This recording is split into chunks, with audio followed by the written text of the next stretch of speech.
Muito boa tarde, sejam muito bem regressados a mais esta segunda parte do nosso programa de hoje sobre alterações ao regulamento das custas processuais. Vamos dar início a um período de debate e de perguntas e respostas. Eu pedi aos interessados que levantassem a mão para poder lá chegar o microfone e ficar registado e ouvir-se bem a questão, e que também se identificassem e dissessem, sobretudo, a qual dos nossos dois oradores de hoje são dirigidas as perguntas. Obrigado.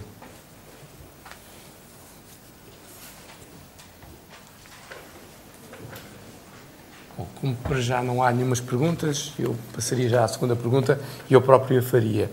No outro dia chegou ao meu conhecimento que, a nível de custas das perícias do Instituto de Medicina Legal, haverá hoje perícias que poderão custar larguíssimos milhares de euros. Não sei se é assim, se não é, para descanso dos colegas ou para motivo adicional de preocupação, algum de vós me poderá dizer alguma coisa sobre isso? Está ligado. Bem, eu falei há pouco sobre o problema de termos uma série de portarias que deviam ser consideradas. E o legislador, em relação a estas perícias médicas, mesmo aos atos médicos do Ministério Legal, estabeleceu os valores em duas portarias, que são estas que eu há bocado referenciei, que é a portaria 685/2005, 18 de agosto, e a portaria 175/2011, 28 de abril. Estas portarias, que foram elaboradas na altura, que era de 85, que era de 2011, é recente, foram elaboradas em conjugação com gente do Instituto de Medicina Legal. Por consequência, é por aqui que isso deve ser tratado, porque tem uma série de dados que vêm aqui até, por exemplo, estivemos aqui a falar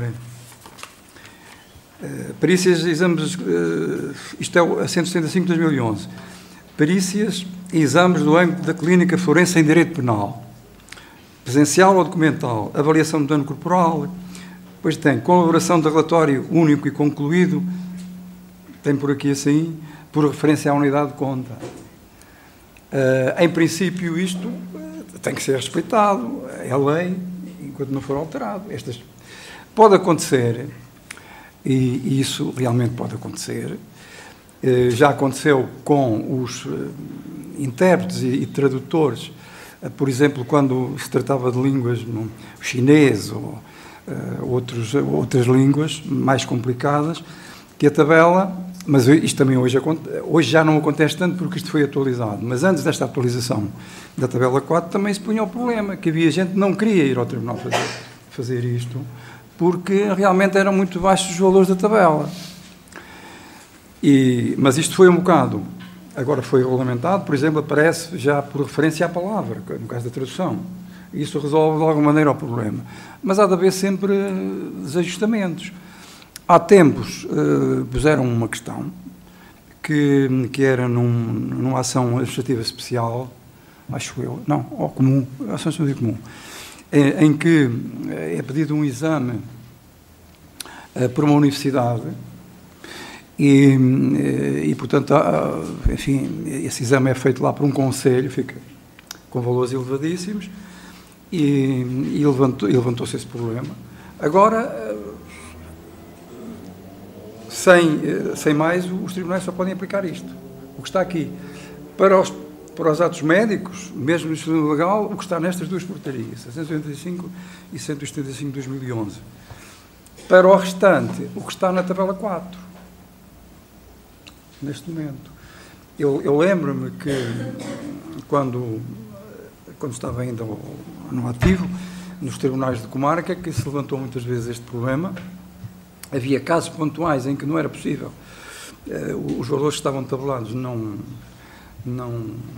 chegavam, não era possível fazer a diligência, e então punhamos isso ao cofre-geral dos tribunais, enfim, punhamos o problema ao cofre-geral dos tribunais e havia umas decisões especiais para essas situações. Não é? Agora, o problema que nós temos é o seguinte, é que o sistema que temos hoje, e houve aqui uma alteração, como, não sei se acho que falei nisto, que é as diligências agora, os encargos têm que ser pagos previamente à realização da diligência, não é? Foi uma das alterações que eu acho que não falei, mas que é essencial quanto a isto. E o que acontece é isto, é que, como o juiz marca a diligência, não é? Mas a parte tem que proceder ao pagamento. Senão a diligência não se faz. Por consequência, isto vai, de facto, pôr a questão a nível das partes. Que realmente não vai haver problema se o Instituto disser eu só faço este exame, a parte deposita e o exame faz. Agora, o problema de... estão aqui estes valores, isto parece que é um limite, mas eu não sei como é que isto é resolvido, mas vai ser resolvido porque o juiz marca a diligência, está lá a dizer qual é o valor, a parte para a diligência se fazer tem que pagar primeiro, e paga e aquilo faz. Depois o problema vai se levantar é a nível de custas de parte, porque em custas de parte ele vai pôr o valor, e é isso que vai acontecer, vai pôr o valor que pagou, e ele vai dizer, não senhor, eu não tenho que pagar isto, reclama da nota de custas de parte. E vai dizer, não senhor, eu não tenho que pagar isto porque isto estava tabelado assim.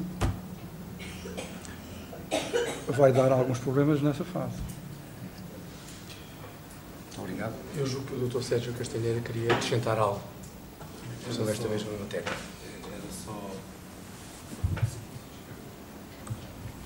Era só uma questão, que é o Instituto Nacional de Medicina Legal pertence ao Ministério da Justiça e recebemos naturalmente algumas reclamações normais e nunca, portanto, pelo menos neste último ano, relativamente a essa questão, não temos recebido feedback do cidadão, do utente, que se tenha queixado especialmente por isso. Sei que recebemos muito ocasionalmente uma outra relacionada com a ação do reconhecimento da paternidade, mas nem é nesse sentido, portanto, do sentido que são milhares de euros, não temos, e presumo, penso que posso presumir, que a ser assim, quer dizer, as pessoas reclamariam também e já tinham fazer chegar, mas se fizerem chegar, nós avaliamos logo, imediatamente, naturalmente, essa questão. Até porque eu gostava de ter em concreto qual tipo de perícia, porque o Instituto Nacional de Medicina Legal faz dezenas de perícias, não é? E, naturalmente, que, de acordo com a complexidade do serviço prestado, o valor oscila, mas não temos recebido nenhum alarme relativamente a essa situação. Sim, senhor. Muito obrigado.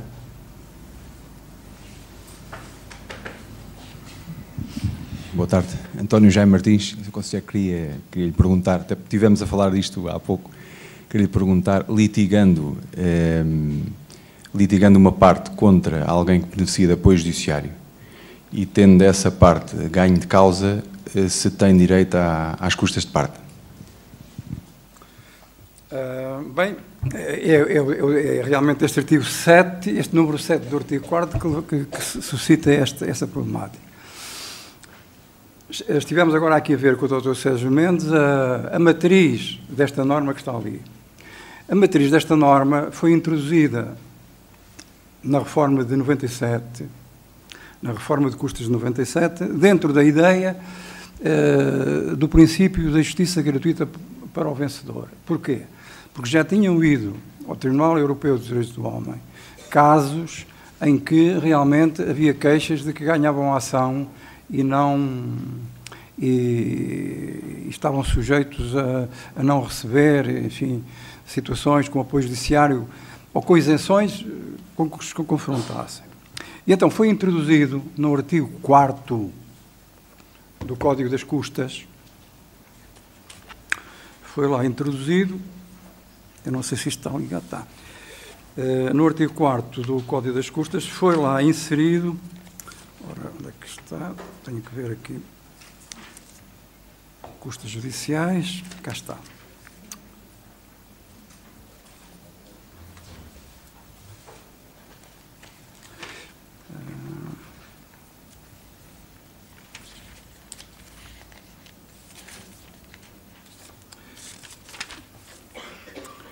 Este artigo 4º do Código das Custas diz-nos o seguinte: as isenções de custas não abrangem os reembolsos à parte vencedora a título de custas de parte. Este normativo passou para, no fundo, passou para este número 7 do artigo 4º.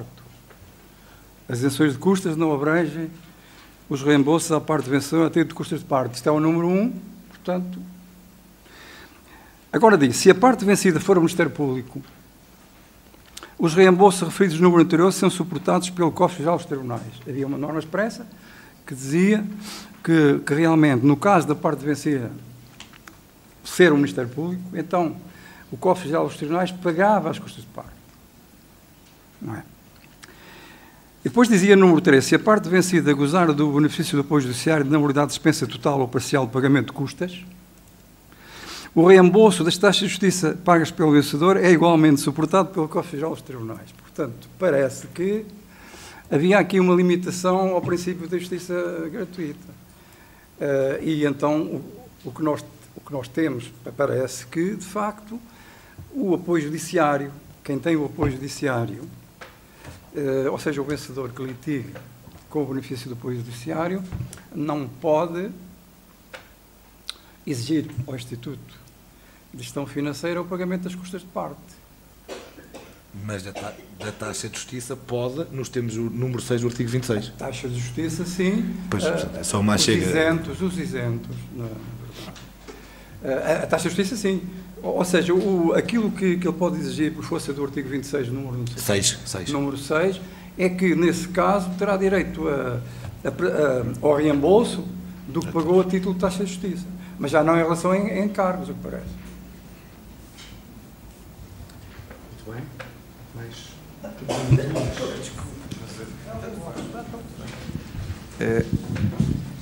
Fernando Guerra Maio, sou colega. Ora bem, a minha dúvida centra-se, aliás, as minhas dúvidas são duas que eu tenho, uma para cada orador. Eu começava pelo Sr. Juiz Conselheiro. Quando há várias partes vencidas, autores e réus, múltiplos réus, temos vários, múltiplos autores, como é que o Sr. Conselheiro acha que se deve fazer a divisão das custas de parte? Com proporções variadas, etc, etc. Como é que nós vamos fazer isso? Intervenientes, principais e acessórios? Quem reclamar as custas de parte tem que fazer as contas desses valores, achar essas percentagens, que às vezes são muitas, não é?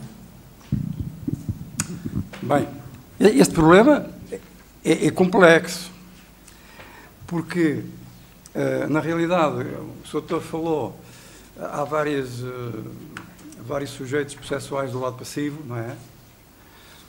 Do lado ativo e do lado passivo, e logo à partida tem que se ver qual é, digamos, a relação dessas partes. Ou seja, estamos perante uma coligação, se é um problema de coligação.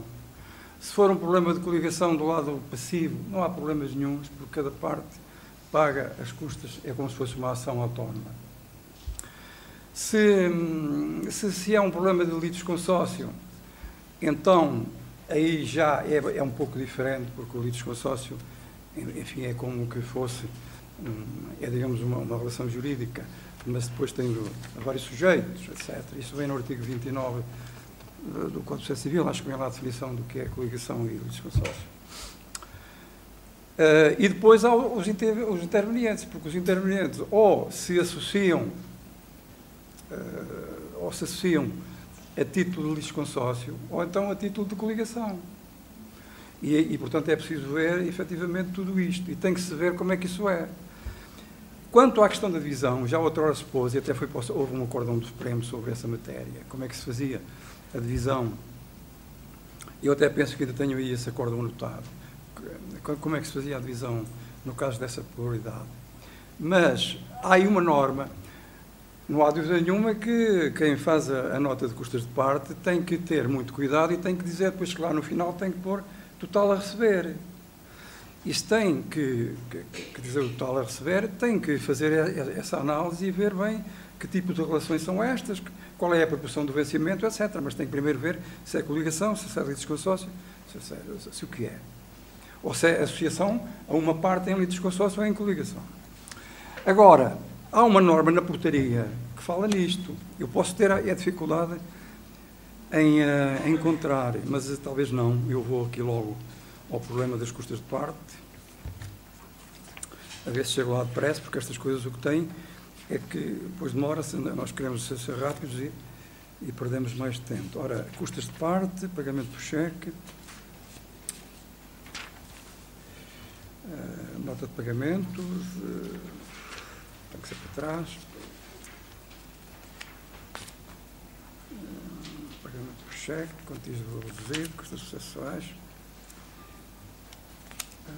depois aqui, pagamento das partes, honorários, a nota justificativa, comissão. Só uma pergunta. Se alguém puder aí ajudar o artigo. Se bem percebi, a pergunta é relativamente apenas às custas de parte, nos casos em que há coautores ou correios, saber se é uma responsabilidade solidária ou não, isto é, se o vencedor pode exigir o pagamento de um deles e depois haver ou não, eventualmente direito de regresso entre eles ou não, ou então se o vencedor tem que pedir fracionadamente, dividir. É mais ou menos isto, não é? Olha, eu já achei o artigo funciona, com a ajuda que me deu. Desculpa lá. Diga. E é o artigo 32. Como? É o artigo 32. que também tem, que fala nisto. Embora isto esteja aqui mais no cálculo dos honorários do mandatário judicial ou agente de execução. No fundo, isto diz, havendo pluralidade de sujeitos na parte ou partes vencedoras para apuramento dos montantes em que cada um deverá receber, devido-se o limite previsto no número anterior, que será o limite, por cada um deles de acordo com a proporção do respectivo vencimento. Acho que isto que terá que ser assim. É uma operação muito complicada, mas isto tem que ser feito. Tem que ser feita para ver quando é uma pluralidade. Porque se for a coligação, então é fácil, porque são várias ações. Pode-se verificar o que é que cada parte coligada despendeu, para depois fazer a nota. Se forem em litisconsórcio, então o que é que nós temos? Temos que o primeiro litisconsórcio no regime atual, quanto à taxa de justiça, que também tem que ser englobada nas custas de parte, na nota de custas de parte, o que a lei diz é o seguinte: o litisconsórcio, o que está, digamos, em primeiro lugar, no requerimento ou na petição, é esse que vai pagar as custas todas em relação aos outros todos, se não houver apoio judiciário. E depois, então, fica com o direito de regresso. Não é? Portanto, ainda mais este problema, porque se for litisconsórcio, há que apurar isto. Tem que ser assim, não é? É uma operação, os computadores não ajudaram muito. E é a parte que vai fazer essa operação? Como? É a parte que vai ter que fazer essa operação. É a parte que tem que fazer. Se forem 10 réus, 10 autores, com reconvenções, não era preferível estar contemplado que nestes casos de pluralidade de réus e de autores, que a conta seria feita pelo secretário, como antigamente? Pergunto. Olha, é que isto dá uma complicação de todo o tamanho, como calculo. Isso é uma questão para porque depois dá custas de parte cruzadas, não é? Isto é uma questão para o Dr. Sérgio Mendes, mas Dr. Sérgio Castanheiro. Sérgio Mendes. Mas, ó, Sr. Conselheiro, é que pode haver pedidos cruzados, não é? Pois pode. E depois é preciso ver o crédito. Não, a questão aí, penso eu... E depois quem é que opera a compensação? Não era mais fácil fazer compensações? Pois, o regime anterior era, de facto, tinha esse aspecto. Havia muito mais segurança. Depois o Ministério Público até... Exatamente. Quando não pagavam as custas de parte, o Ministério Público acionava ele próprio, juntamente com a ação executiva.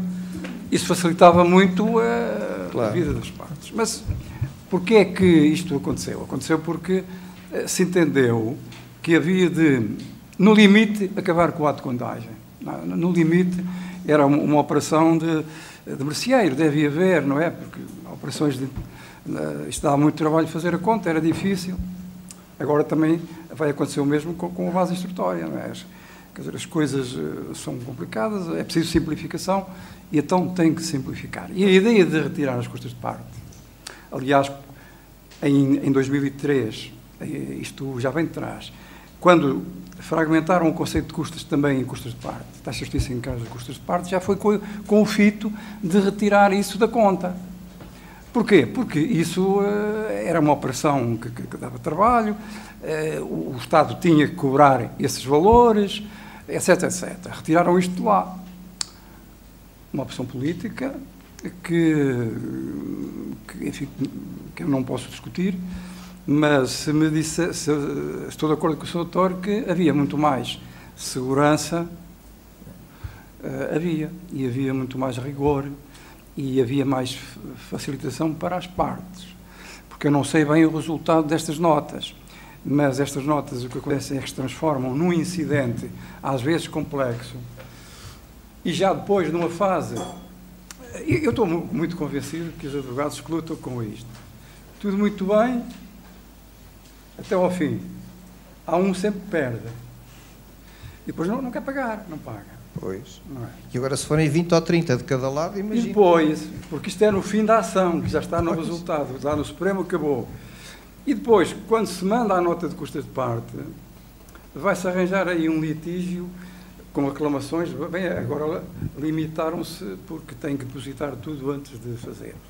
Mas realmente era mais fácil antigamente, era do que é hoje, mas isto está na lei e a gente tem que cumprir. Mas só uma nota muito breve, Sr. Conselheiro, que é a seguinte: relativamente a tudo o que é mecanismos de devolução de quantias, tudo o que é mecanismos de compensação, como estavam previstos, a história mostra que os cofres do Estado não beneficiam em nada com esses sistemas, isto é, que é um encargo e um ónus para o Instituto de Gestão Financeira e Infraestruturas da Justiça, que não traz benefício nenhum para os cofres do Estado, sendo certo que, comparativamente, e o tempo que estiveram em vigor ambos os regimes, era muito mais, quando isso foi equacionado, era muito mais proveitoso esse sistema, porque tudo o que é devolução, tudo o que é compensação,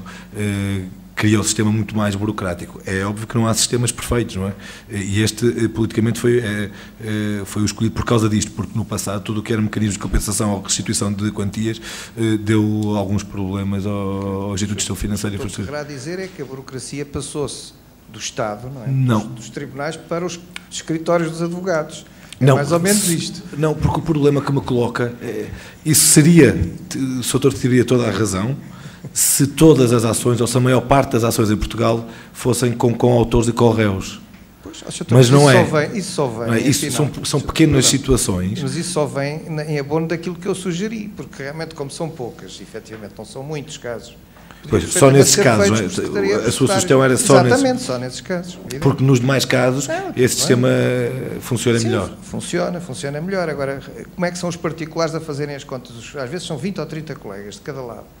Como é que vão fazer as contas, achar as percentagens, são quantias enormes, não é? E fazer às vezes aos décimos, centésimos, não é? Arredondamentos, e depois não bate certo, depois uns não querem pagar, aqui e a os interpretação outros, do seu conselheiro. reconvintos, doutor, reconvintos a interpretação do seu conselheiro aqui não era de fazer a percentagem, era de responsabilidade solidária, não era? Sim, está bem, mas depende das posições, não é? Se forem de coligação ou se forem lides de consórcio. O segundo ponto, que também era mesmo para o Sr. Doutor, com este sistema, isto foi para arranjar receita ou foi só para evitar as litigâncias não, mas para aumentar a receita? Esse sistema não é novo. Sim, mas não estou agora só a falar do sistema de custas de parte. Não, é que estou a falar do sistema atual de custas e de taxações. Se foi só para evitar as litigâncias, também houve de arranjar mais receita? Os objetivos foram traçados. O primeiro objetivo era a padronização do sistema de regulamento das custas. Mas isto dá mais receita ou não? Não. Na sua opinião, doutor? Não tenho aqui os dados, isto foi acautelado pelos nossos serviços, não tenho aqui os dados das receitas calculadas, mas foi feito o estudo de impacto, por acaso não tenho aqui na nota justificativa do diploma, mas esse era um dos objetivos que estava também no memorando e que eu referi, que era naturalmente com aumentar um pouco a receita, mas sempre, e isso é que é preciso ter atenção, segundo o princípio da taxa da contraprestação do serviço, ou seja, não haja daqui entendimento de que era desmemorado. O princípio da proporcionalidade tem sempre existido nestas coisas, não é? Bom, pronto, sim senhor, mais nada.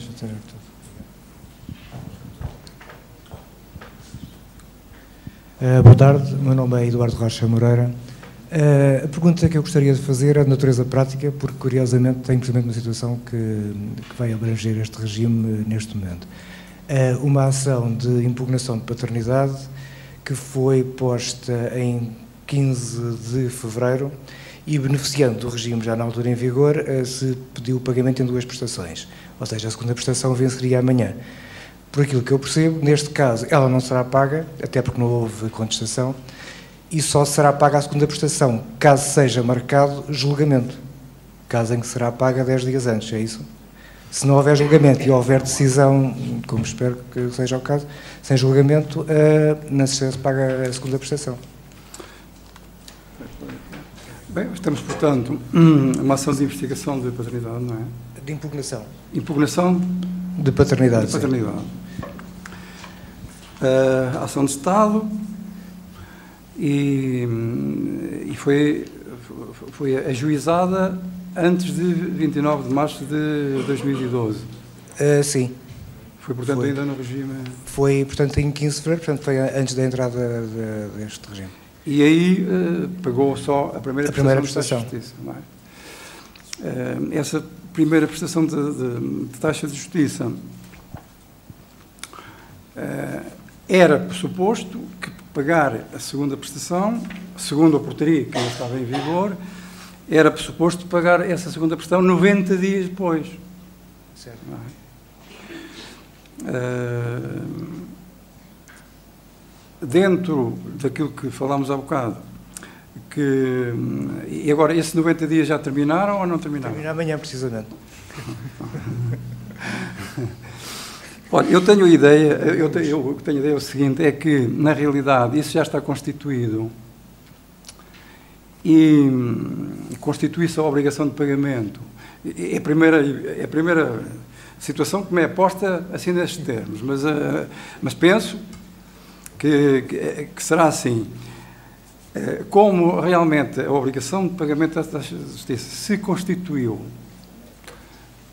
pelo impulso e houve apenas a fragmentação em 2 prestações, esta segunda prestação da taxa de justiça será paga amanhã. Porque vinculou-se no regime anterior, e isto é um processo ainda de regime anterior, e ficou vinculado pelo sistema académico a pagar a taxa de justiça 90 dias depois. Por consequência, acho que amanhã que é o dia de pagar. Obrigado. Desculpa, com licença. Boa tarde. Por esta invasão. Boa tarde, Susana Benaim, e é umas questões para o Sr. Juiz Conselheiro, algumas dúvidas também de questão muito prática. O colega pôs agora um caso, eu posso dizer que já me aconteceu um caso idêntico e eu paguei a segunda prestação, porque a obrigação tinha sido constituída ao abrigo do antigo regulamento e o Tribunal, pelo menos até hoje, não devolveu e nem disse que não era devida. Portanto, eu paguei a prestação porque achei que era devida, não coloquei em causa. Agora, tenho aqui 3 questões. Uma delas é relativamente à parte vencedora. Imaginemos, e tem-me acontecido com frequência, que o Tribunal não notifica nos termos do artigo 15, número 2. Notifica com a sentença final, junta à sentença, mas a notificação é omissa para o pagamento da taxa devida, do qual o meu cliente, vamos dizer assim, está dispensado previamente. Ou seja, ele teria que pagar a final, ganha a ação, o Tribunal notifica com a sentença, o meu cliente é vencedor, mas não me diz, venha agora então pagar a taxa que era devida. Portanto, é omisso, não diz. Corre aqui prazo, trânsito e prazo para custas de parte. Os prazos são curtos. Primeira questão. devemos dizer ao Tribunal, eu não fui notificado, mas ainda assim junto o Duque com a taxa de justiça paga, que era devida a início, que eu não paguei por dispensa, mas que vou ter que pagar afinal, ainda que tenha ganho a ação, não faço nada.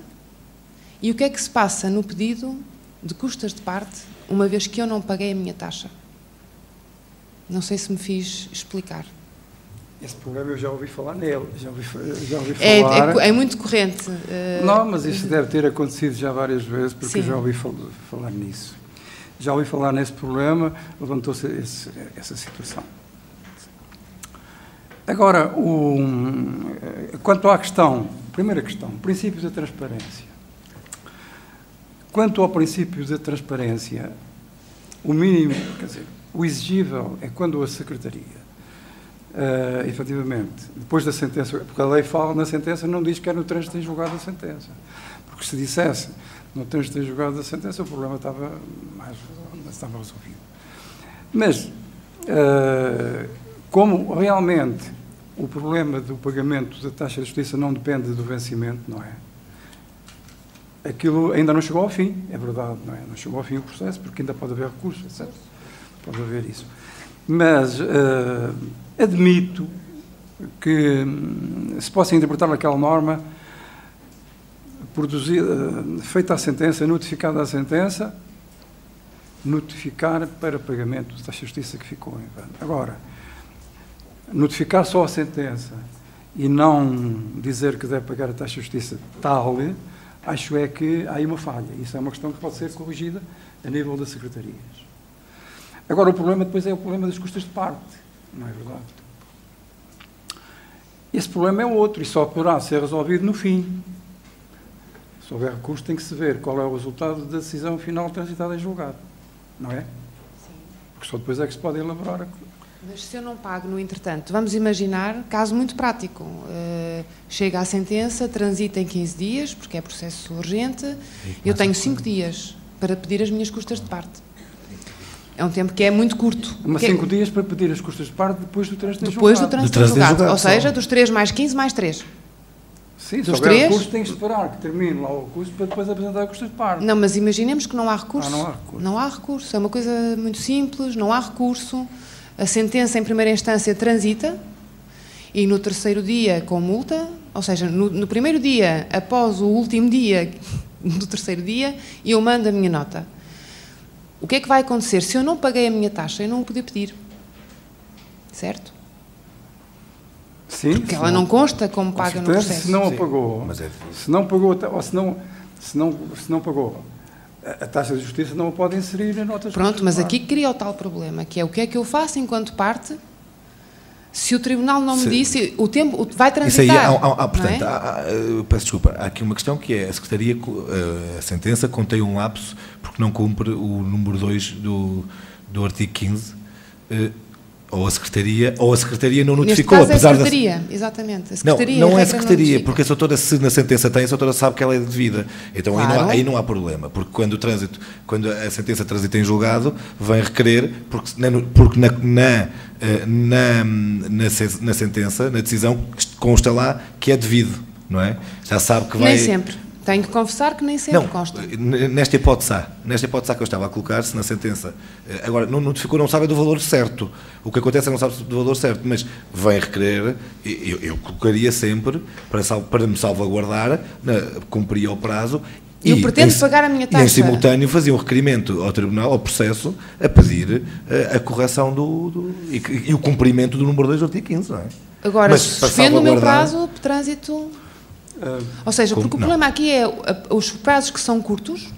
Sim, mas os prazos são paralelos, não tem que ver uma coisa com outra, não é? Porque nós temos o artigo 25.1, salvo erro. Sim, 25.1. Começa a correr a partir do trânsito em julgado. Portanto, está a correr, tem que reclamar com essa indicação de que há uma falha. Não me parece que... Agora, nada a fazer é que não é? Eu posso reclamar posso reclamar da sentença ou pedir uma reforma nessa parte se ela for omissa. Posso reclamar do despacho de secretaria que não notifica. Não é? Desculpem lá, em termos práticos... Mas não é isso, não é? Eu vou dizer como é que faria isso se fosse advogado. Eu também já fui advogado, mas fui advogado do Estado, que seja, quando era um advogado que até tinha muitas ações, só que não lidava com esses problemas porque não via isso.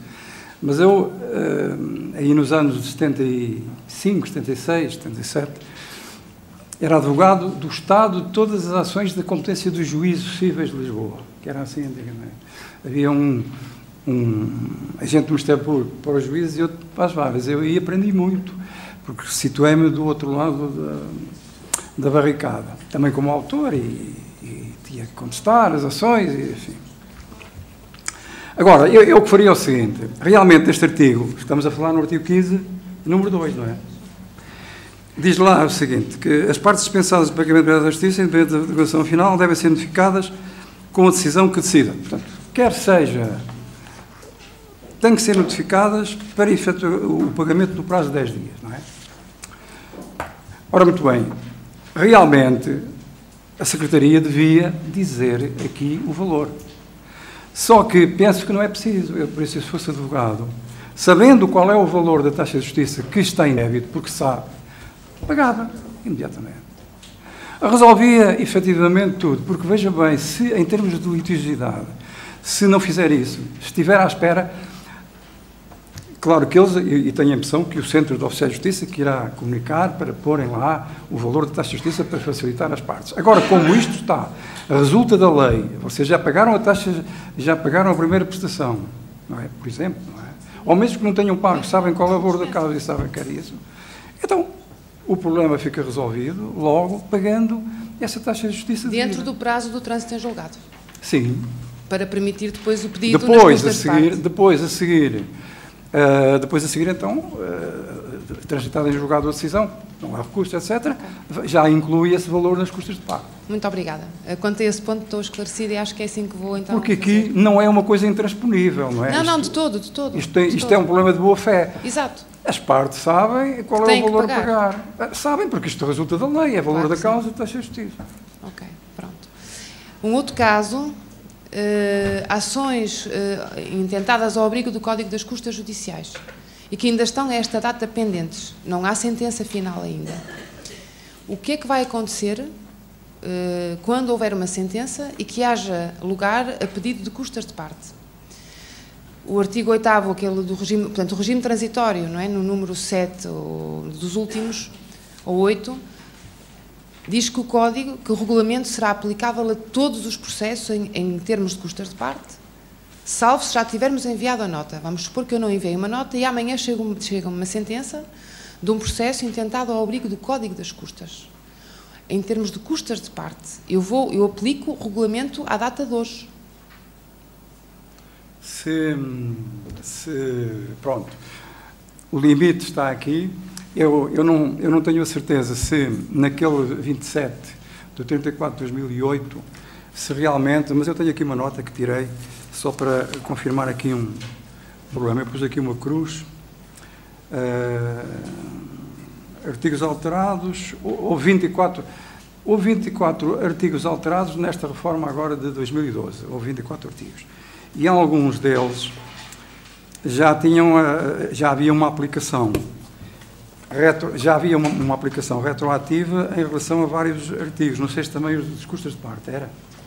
Será ou não? Aplicava-se sem qualquer dúvida o Código das Custas Judiciais. No antigo regime, sim. Sem qualquer dúvida, eram dois regimes paralelos. Eu só estava a ver aqui o artigo 27 do 34 de 2008, que é importante para ver isto.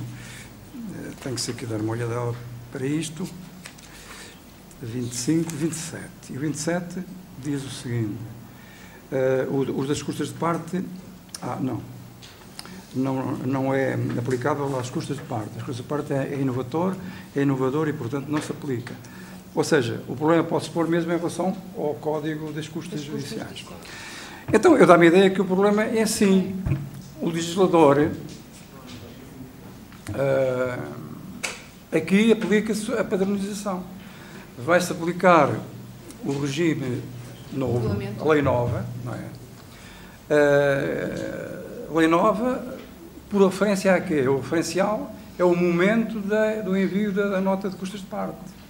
Pronto, se o envio da nota de custas de parte foi, por exemplo, no dia 28 de março de 2012, ou seja, antes de 29, vai-se aplicar o regime que está ali, não é? Que vem para trás. E se efetivamente for depois, aplica-se este regime. E isto é inovador agora, porque vai criar, creio eu, alguma... Mudam os prazos, muda a maneira de pedir. Eu, por exemplo, vou poder pedir honorários, que era uma coisa que eu não podia fazer ao abrigo do Código das Custas Judiciais. Mas... E agora vou poder fazê-lo. Sim, pode fazê-lo. Ou seja, mas isto vai criar aqui uma diferença entre os processos que estavam pendentes naquela altura. Mas como o legislador deve ter parecido desta ideia, isto aqui são créditos das partes entre si, não é? Claro. Não tem a ver realmente com... São despesas, são encargos que são feitos, etc, etc. E são créditos e contracréditos das partes. Então foram... E se vir bem, também não há uma grande diferença do regime do velho 33 do Código das Custas, tinha lá o regime 33 a 34 do Código das Custas Judiciais, e depois dos outros a diferença não é muito grande. Porque... E também o Código de Processo Civil, que fala lá o que é que abrange as custas de parte. Exato. É só os honorários, no fundo. Se assim se bem me lembro, são os honorários que entram aqui a mais. A maneira como é calculado a percentagem que se pode pedir à outra parte. Mas os honorários até substituíram a velha Procuradoria. Esta introdução da Procuradoria. A diferença não será muito grande. Não. Mas acho que sim. Aqui há como... Portanto, aplicar-se-á então o regulamento atual. Muito obrigada. Falta só uma... Se foi comunicada... depois de 28. Não, imaginemos que chega uma sentença amanhã. Sim. Portanto, o que eu vou fazer é contar o meu trânsito 5 dias e peço as custas de parte ao abrigo do novo regulamento. Aplica o 25 e seguintes. Exatamente. Tenho uma última dúvida, e peço desculpa, não queria monopolizar, mas que tem a ver com pedidos de certidão e traslados, que foram efetuados antes de 29 de março. O pedido foi efetuado antes de 29. A notificação do Tribunal é antes de 29 e eu fiz alguns pagamentos fazendo um DUC de 12,75 após 29. Porquê? Porque eu tinha sido notificada antes de 29. E os pagamentos foram gentilmente recusados e explicados e conversados por diversos tribunais em todo o país. Sendo que nem todos os senhores escrivãos não estavam certos. Alguns diziam, e eu não sei muito bem, mas o que é certo é que eu não consigo entrar com o DUC no sistema. Nem que queira. Ou seja, qual é o momento da constituição da minha obrigação? Porque eu tenho traslados e certidões que estão pedidas, ainda não tenho os despachos das secretarias, mas quando esses despachos chegarem, qual é o valor que eu tenho que pagar? São 20,40 ou 12,75? Que faz toda a diferença? Há diferença. Em alguns casos. Estamos a falar do artigo 9, não é? Estamos a falar. Atos avulsos. Atos avulsos. Ora, estes atos avulsos, esta é uma norma, penso corrija-me se eu estou errado, é uma norma que estava salvaguardada pelo 27, que se aplicava aos processos pendentes. Portanto, parece que aqui não... Mas eu já agora quero confirmar isto, para não estar aqui, exatamente, esta norma do artigo 9, tem aqui uma cruz, quer dizer que é de aplicação retroativa. Este regime é aplicado a todos os atos avulsos, em todos os processos, etc, etc. Portanto, sendo assim, o que é que acontece? A autora aplica-se este regime. E agora vai-se pôr o problema como é que se aplica o artigo 11, número 1, que estamos aqui a falar, que é o artigo 11, número 1, acho eu, que é o que aqui deverá ser aplicado. O artigo 11, número 1, não é o artigo 11, número 1, é o artigo 8, oitavo, ou é o 11, já estou a perder o... É o 11 único. É o 11 único. Sim, é o 11, número 1, não é? Não, é artigo único, não tem números. Não é 11. É o tal artigo da aplicação deste tempo. É o oitavo número 1. Onde é esse? E aí, tem aí uma regra que é muito importante, que é os atos. Isto aplica-se para os atos seguintes, não é? Em primeiro lugar, aplica-se aos atos que sejam processuais. Estamos a falar de atos processuais praticados depois de 29 de março. E depois fala nos atos processuais anteriores. Dá a ideia do seguinte, dá a ideia de que, quanto a esses atos processuais, se eles forem praticados depois de 29 de março, então necessariamente se vai aplicar a redação atual que está. Se os atos processuais forem praticados, agora é preciso ver se o ato praticado é o requerimento que a doutora dirige à Secretaria ou se é a prática do próprio ato em si. Pois, evidentemente, se o ato ainda não está praticado, está apenas requerido, e se a taxa correspondente é pelo serviço prestado de emissão do ato, de emissão da certidão, pois eu acho que o que vai ter que pagar é o valor que for devido no momento da prática do ato processual. Sr. Juiz, só mais uma nota. O critério aqui, parece-me que é o mais preponderante, é o que consta no número 3 do artigo 8º, que é o momento da constituição da obrigação. Portanto, esse é que é o fator determinante. Se a obrigação se constitui antes ou depois da entrada. Parece-me que esse é o critério diferenciador. Exatamente. Ou seja, a obrigação constitui-se quando a Secretaria notifica de que o traslado ao servidor está passado. E que é devida àquela quantia. É aí que está constituída a obrigação. Eu diria que o crédito se constitui, não é com a notificação. Não é com a notificação, é com a prestação do serviço. É com a prática do ato. A prestação do serviço. Estamos a falar de taxas. A taxa é uma prestação do serviço. Se ele é prestado a 14 de janeiro, a partir desse momento é devido, não é? Parece-me. Quer dizer, é devido, constitui-se a obrigação. Para mim, hoje, a minha obrigação é hoje. Constitui-se hoje com a notificação da Secretaria. Bem, mas neste caso, para o seu caso, é indiferente, porque ambos parece-me que foram prestados em momento anterior, pelo que me disse. À entrada em vigor. Uma foi no próprio dia 29. Foi mesmo azar. O outro é anterior, mas tive que pagar os 20,40. Pronto, tudo bem. Ok, muito obrigada. Agradeço as respostas. Deixe-me que diga que achei que não monopolizou de maneira nenhuma o debate. Acho que as questões que colocou foram em benefício de toda a audiência e, portanto, agradeço-lhe ter colocado essas questões de natureza tão prática e tão interessantes. Já agora, antes das próximas perguntas, aproveito só para saudar muito amigavelmente o meu homólogo de Coimbra, o Dr. Mário Diogo, que se juntou a nós e que é uma visita muito cara a esta casa. O Conselho Distrital de Lisboa e o Conselho Distrital de Coimbra, aliás, com todos os outros conselhos, temos uma excelente relação e procuramos sempre aprofundá-la e sempre visitar-nos e colaborarmos ativamente nas iniciativas uns dos outros. E, portanto, o Dr. Mário Diogo é muito bem-vindo a esta sua casa. Muito obrigado. Mais questões? Se há algumas? Aqui mais uma. Colega, faz favor.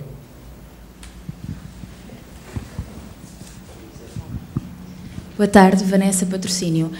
A minha questão está um bocadinho relacionada com uma questão que foi já colocada, mas é diferente. Tem a ver com ações de valor superior a 275 mil euros, que, portanto, o pagamento do remanescente é devido a quando da conta de custas. E, portanto, a conta de custas, em teoria, deveria ser emitida 10 dias após o trânsito em julgado. Mas a conta de custas de parte tem de ser, portanto, a nota de honorários tem de ser enviada 5 dias após o trânsito em julgado. Logo, eu ainda não paguei esta taxa de justiça, que é da minha responsabilidade, por hipótese, portanto, o remanescente dos 275 mil euros, portanto, ainda não os paguei, logo não os posso pedir na nota de honorários. Mas, entretanto, vou ter que pagá-los e não tenho momento nenhum de posterior para ser reembolsada desse valor. A interpretação está correta? Bem, a lei não pode... Há lá um artigo no Código Civil, que é o artigo número 3, como a doutora sabe, que diz isto, que na terminação do alcance da lei deve o intérprete, enfim, supor que o legislador conseguir as soluções mais acertadas e que se passou em termos adequados. Isto não pode levar a uma situação, isto tem que ser interpretado que não leva a uma situação destas, não poder, só porque há aí um problema de desconformidade de prazos e de notificações. Mas a doutora pode-me ajudar e dizer onde é que efetivamente, qual é a norma, porque eu aqui não tenho nada apontado, que diz que isto vai ser pago, é no artigo 6º? É o artigo 6º, número 7. Então vamos lá. Na nova redação. 4, 5, 6, diz aqui. 6, número 7. É este. Nas causas de valor superior a 265 mil euros, o remanescente da Justiça é considerado na conta final, salvo se a especificidade da situação justificar e o juiz de forma fundamentada, atendendo designadamente, porque cá está o problema. Aqui o legislador não utilizou o mesmo sistema que utilizou no outro caso que estivemos a falar e diz que é considerado na conta final. Ora, muito bem, pressupõe, efetivamente, que é elaborada uma conta e que isto é integrado na conta. E faz sentido, porque isto é um valor de taxa de justiça que reverte para o Instituto de Gestão Financeira. E por isso é que é integrado na conta. Agora, isto corresponde a um crédito de custas de parte do vencedor, não é? Com certeza. E então, o que me parece é o seguinte, é que o ato de custas de parte, só, dentro do princípio da transparência, só chega ao conhecimento das partes depois da notificação da conta. Não é? Quando é que sabem, quando é que fazem a conta? É incluído na conta. As partes são notificadas do ato de contagem, não é? Quero, para esse efeito. Na minha perspectiva, eu aqui interpretava este artigo, de acordo com o espírito e com a lei, de que realmente o pagamento da taxa de justiça é feito nos termos em que aqui está, dentro do critério que vem lá depois na portaria a dizer que isto é pago em 10 dias, Sim. E cumprido isso, então apresenta as notas de custas de parte, ainda que seja complementar. Complementar. Porque isto tem que ser Exatamente. interpretado de acordo com o espírito. Ainda que seja uma nota complementar, uma nota de custas de parte complementar, tem que ser assim. É que, no geral, tem que aplicar os 5 dias, como a lei diz. Exatamente. Agora, no particular que é aqui, senão isto ficaria incongruente. Exato. É a minha opinião quanto a Está isto. certo, muito obrigada. Uma última pergunta, por favor. Sr. Conselheiro, é a propósito das custas de parte, quando se fala que o autor, podendo recorrer a estruturas de resolução alternativa de litígios, opte pelo recurso ao processo judicial, suporta as suas custas de parte independentemente do resultado da ação. Ora bem, esta norma, nitidamente, é uma norma que pretende realmente, ou seja, modificar a cultura judiciária portuguesa, no sentido de as pessoas irem a sistemas de mediação, a sistemas de resolução alternativa de litígios, etc. Que eu não sei se a nossa cultura vai nesse caminho. Claro que os políticos têm que fazer esse esforço, mas na prática nós não encontramos muito na nossa cultura. Os nossos litígios muito emocionais do sul da Europa são um bocado no sentido de as guerras a terem que se fazer é no teatro de guerra e nos tribunais. Aí é que há o espetáculo próprio dos grandes vencedores.